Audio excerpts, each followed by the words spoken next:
है वो 75,000। ऐसी का पॉलिसी तो इन्फ्लेशन को भी बीट नहीं करता।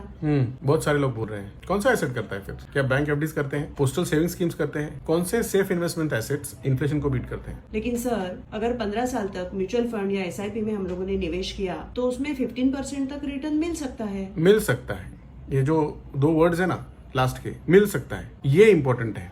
गारंटी है? अगर इतनी ही गारंटी है तो सेबी को बोलो वो डिस्क्लेमर हटाने को, सब्जेक्ट टू मार्केट रिस्क, और वहां पे डालने को invest about 15 years and get guaranteed about 15% return. करेगी सेबी? नहीं करेगी। एक्चुअल में ये जो एसेट वॉर लोगों के दिमाग में डाला है ना, यही गलत है। आपने कौन सा एसेट आपको कितना रिटर्न दे रहा है इसके ऊपर फोकस नहीं करना चाहिए, बल्कि आपने ये देखना चाहिए कि आपके टोटल पोर्टफोलियो का कितना रिटर्न है। जिस तरीके से हम लोग खाना खाते हैं तो रोटी भी इंपॉर्टेंट है, सब्जी भी इंपॉर्टेंट है, दाल भी इंपॉर्टेंट है, चावल भी इंपॉर्टेंट है। इसको पूरा डाइट, जिसको हम लोग एक बैलेंस डाइट बोलते हैं, वो इंपॉर्टेंट है ना। उसी तरीके से आपके पोर्टफोलियो में सब कुछ होना चाहिए। LIC एंडोमेंट पॉलिसीज होनी चाहिए, होल लाइफ पॉलिसीज होनी चाहिए, टर्म पॉलिसी होनी चाहिए, म्यूचुअल फंड होना चाहिए, इक्विटीज होना चाहिए, ये सब कुछ होना चाहिए। और उसके बाद आपने देखना चाहिए कि मेरे पोर्टफोलियो को कितना रिटर्न मिला। और ये गिरिराज नहीं बोल रहे हैं, ये हैरी मार्कोविट्ज सर बोल रहे हैं, जिनके मॉडर्न पोर्टफोलियो थियरी को इकोनॉमी का नोबेल प्राइज मिला हुआ है। तो जो लोग आपको सलाह दे रहे हैं कि आप LIC मत करो क्योंकि इन्फ्लेशन को बीट नहीं करता है, तो क्या वो लोग